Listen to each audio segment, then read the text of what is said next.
Hey everyone, welcome back to Body Bags. We have another random week, so I needed to pick something that hasn't been done, and I just decided to go with rewatch a movie that I reviewed for my own channel back in I think it was a year or two ago. I don't know, and I really didn't like it. So fast forward to now. Um, let's see if I feel any different about it. So the movie I am reviewing is Jeepers Creepers Reborn. The basic thing is I don't want to call it a soft reboot. I don't want to call it a sequel. I don't really know what it is. It's from 2022 and it takes the Jeepers Creepers mythos in a completely different direction. Basically, it pulls a Wes Craven's New Nightmare, where everything we know of the creeper, like the movies and the mythology and everything, it's all that. It's mythology. It's folk tales and everything. Well, this movie does some stuff very well, and it does some stuff very badly. I'll start with the stuff it does really well. It opens up with essentially I guess like a 10 to 15 minute essentially like reshoot of the original movie's like opening, with the guy and the girl in the car, and they see the creeper chucking the body and everything. The only thing is, in this, it's like these two old people. Well, I say old, they're like in their like 50s or 60s. It gets right up to the point where they're going to look in the tunnel. They look in the tunnel, one of them screams, and then it turns out it's a YouTube video that someone filmed, like an unsolved mysteries type thing. And the idea is this is it's like a myth of all this. It's being watched by this guy and his girlfriend. They're driving to like a horror convention. It's a horror hound convention. It's not. I say convention. It's not really a convention. It's essentially like a big outdoor party, and they're heading there, and it's obvious. The girlfriend is humoring her boyfriend. She's not too into it, but she knows he is, so she's going along. On the way, they stop off at this little voodoo shop. Now, maybe it's just me, but if you're driving down the road, and you see voodoo shop, I don't know, probably not the greatest thing to go into, but they go in, they need to find out where this convention thing's being held. They ask the woman there. She says it's not on any map. It's on this like $50, antique map. So she sells them this map, sends them on their way. In the meantime, the creeper appears, comes out of like this like hole in bright daylight, which is actually quite decent. The effects are quite decent for the creeper. It comes out, it like grabs it like the coat and hat off of like a what's it called, a scarecrow, and and that's kind of it. And then our main characters are at. It becomes evident that the girl is pregnant, and it's made evident that there's more going on with this like group of people than we're led on to believe. It's an interesting turn, let's just say that. I'm going to get into some slight spoilers here. This isn't really... Honestly, if you've seen like 3 horror movies and you watch this, you will pick this spoiler out like as soon as you see it. Basically, you got like a cult that are worshipping and like feeding the creeper. And you guessed it, this voodoo woman is one of the cult members, as well as like, you know, there's like a religious fanatic like protesting, he's one of them, and you know, a bunch of other ones. But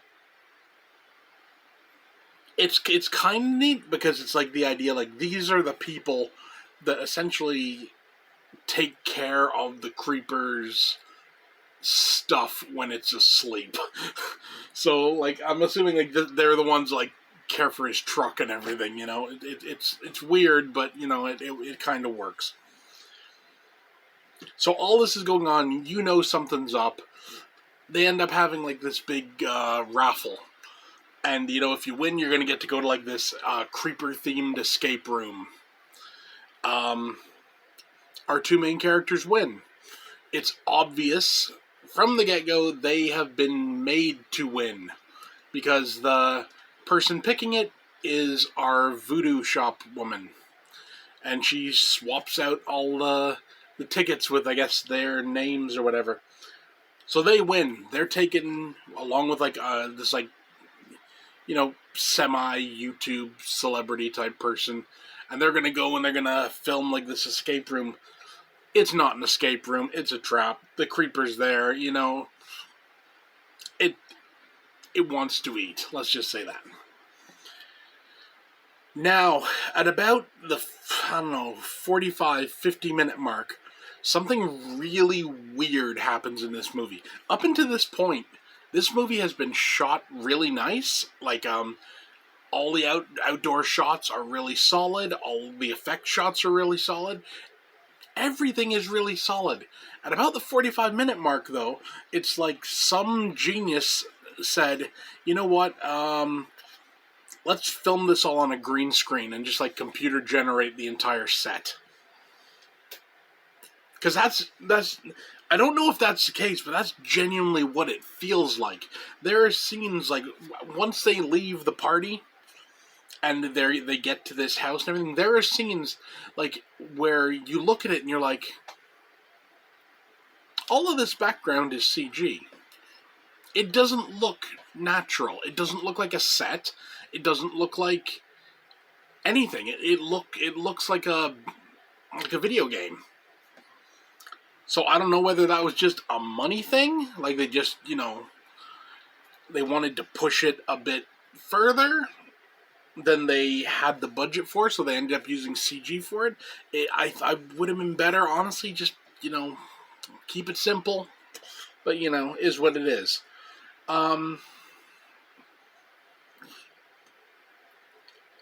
They have some weird thing with crows. I don't know why this is, but, you know, the creepers around, there's, like, flocks of crows. There's one albino crow. For the life of me, I cannot tell you if that's a real crow or if it's, like, a computer-generated thing. I have no clue. I really don't.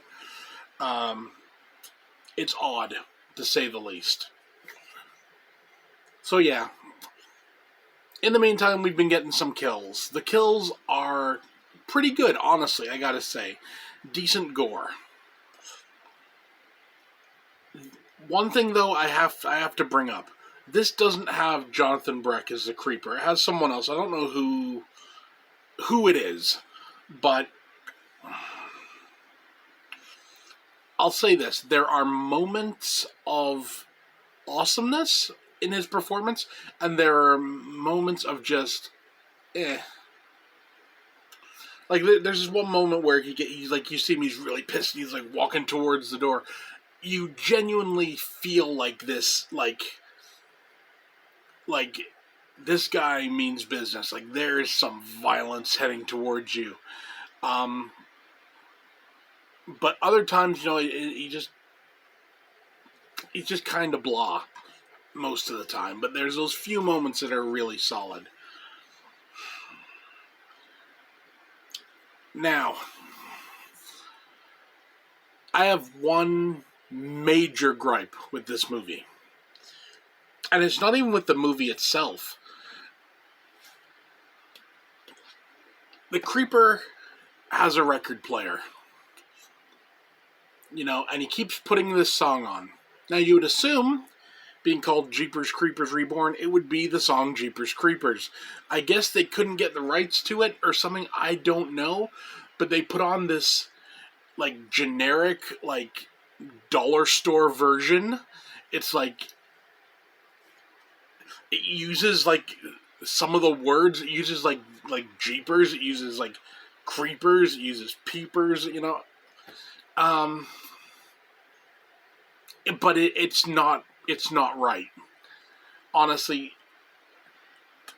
someone should have thrown in however much money it would have cost to have licensed the proper song and got it in here, because it would have made a big difference, I think. This song, it's like some weird jazz number. I don't know. Now, we have to get into the elephant in the room when it comes to Jeepers Creepers. The original trilogy, well, was it the whole trilogy? I don't know. The original trilogy, I'll just say that, was created by Victor Salva, a known pedophile. So, you see that kind of in those movies. You see a couple of scenes and you're just kind of like, that's lingering a little too long on certain shots and everything. This movie has no association with them. So obviously the idea was, we're going to separate Jeepers Creepers from Victor Salva.